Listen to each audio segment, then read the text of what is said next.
que no sabe por qué lo hago. Yo sí sé, porque siempre me dejan algo.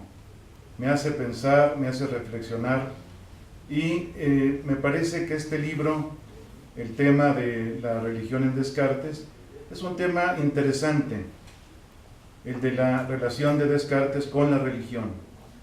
En efecto, el padre de la modernidad tuvo un proyecto apologético.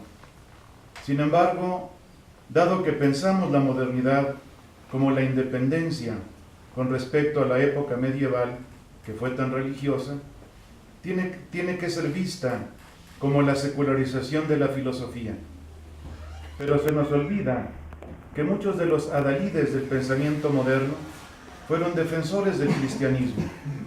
Por eso Moreno Romo resalta la labor de Descartes en este sentido.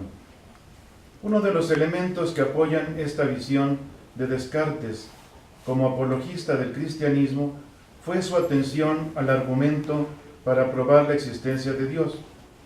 Es una renovación del argumento ontológico de San Anselmo, que todavía, hasta en la actualidad, nos deja pensando mucho, nos extraña, ¿verdad?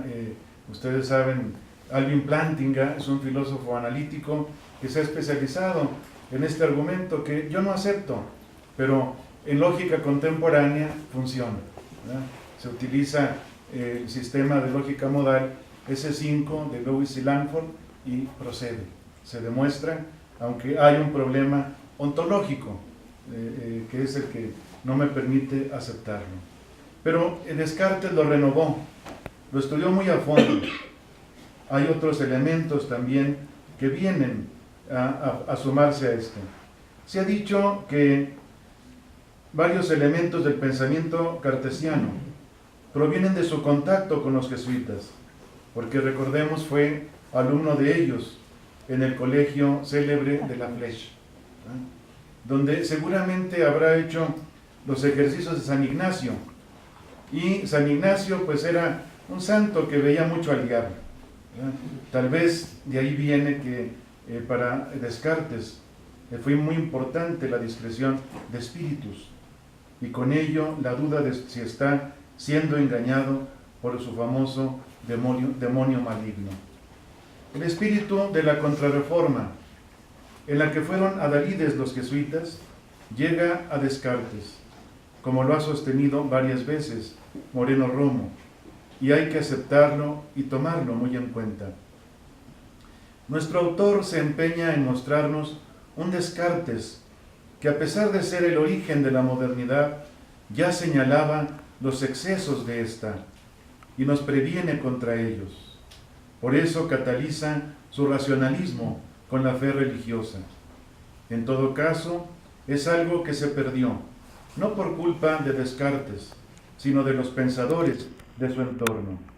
Montaigne, Bayle, Voltaire y todos los demás de la modernidad. Podríamos decir que hubo una modernidad cristiana y una modernidad agnóstica. Descartes, desde su cristianismo, habría previsto las dificultades de la otra modernidad, la que se iba gestando poco a poco y que llegó a su eclosión en los pensadores posteriores. Quizá por eso el propio Descartes vio su idea como dada por Dios por revelación a la luz, y por eso también prometió peregrinar hasta la Virgen de Loreto. Y una de las cosas en las que insiste Moreno Romo es en que Descartes fue tan realista como el que más, por ejemplo, como la Biblia, porque se funda en la veracidad de Dios y en su voluntad de que las cosas existan. Pero me queda la duda, y una duda no tan metódica. ¿Qué tan realista fue el propio Descartes? Porque, Juan Carlos, si no te critico un poco, van a decir que no leí tu libro. A pesar de que en la actual posmodernidad se ha dedicado a desplazar a la modernidad, y dado que Descartes es el padre de esta última, al menos en filosofía, Moreno Romo se dedica a hacer ver su actualidad, incluso de moda, tal vez porque la crítica a la modernidad tiene que comenzar allí, por el fundador. Precisamente porque después de de profesar la duda, se dedicó a reconstruir la tradición, lo cual es algo que los ilustrados no le perdonaron. Pero se señalan dos tipos de ilustración: la europea, que fue muy antirreligiosa, y Moreno Romo también señala la estadounidense, que simplemente no lo fue. Por eso nuestro autor se interesa en el libro de Russell Shorton, Los huesos de Descartes, una aventura histórica que ilustra el eterno debate entre fe y razón. En cuanto al pretendido luteranismo encubierto de Descartes, Moreno Romo lo rechaza, pues no se dan en él aspectos fundamentales de los luteranos, como la desesperación de la razón y el salto al vacío para agarrarse de la fe, nos dice este autor. Muestra el cartesianismo como un paradigma, pero señala que sus seguidores son muy diferentes. Lo ve a través de los cuestionamientos que le hacía la princesa Elizabeth. Ella era calvinista y por eso cuestionaba las ideas de Descartes acerca de la acción voluntaria, esto es, de la libertad, seguramente pensando en la predestinación férrea que en su iglesia se sostenía. El luteranismo puede verse en Leibniz, ferviente evangélico, pero no en Descartes, que se atrincheraba en su catolicismo. No puede ser Descartes un luterano oculto o enmascarado, porque le faltan elementos propios de esta corriente.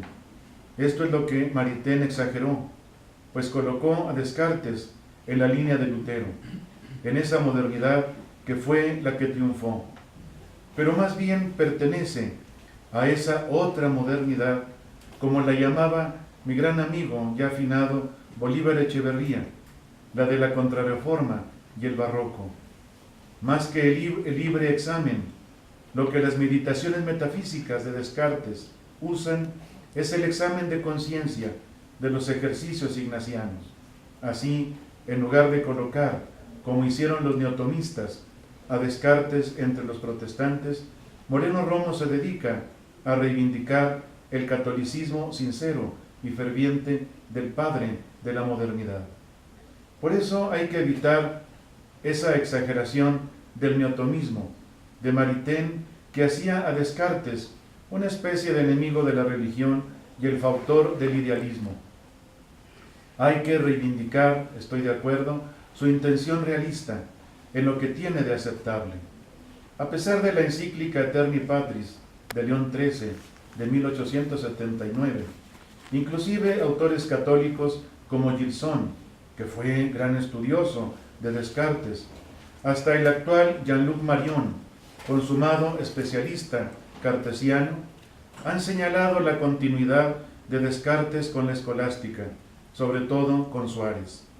Así, la modernidad luterana y la cartesiana difieren en un punto preciso, que es su misma comprensión de la religiosidad. Inclusive, Moreno Romo dice que en el trasfondo de la duda metódica estaba la gracia. Esto es sintomático, porque por ese tiempo se desataron las principales discusiones sobre la gracia y la libertad del hombre, en las famosas polémicas de Auxiliis. Es seguidor de sus maestros los jesuitas, Descartes. No por nada el otro moderno, Leibniz, sigue a Luis de Molina, jesuita también, en el tema de la predestinación y de la gracia en su Teodicea. Y el propio Descartes dice que ha sido educado en la religión por la gracia de Dios. Seguramente se acordaba de los años que pasó en el colegio de la Flèche, como discípulo de los jesuitas, aunque aquí, como debe ser, el discípulo rebasó a sus maestros. Muchas gracias.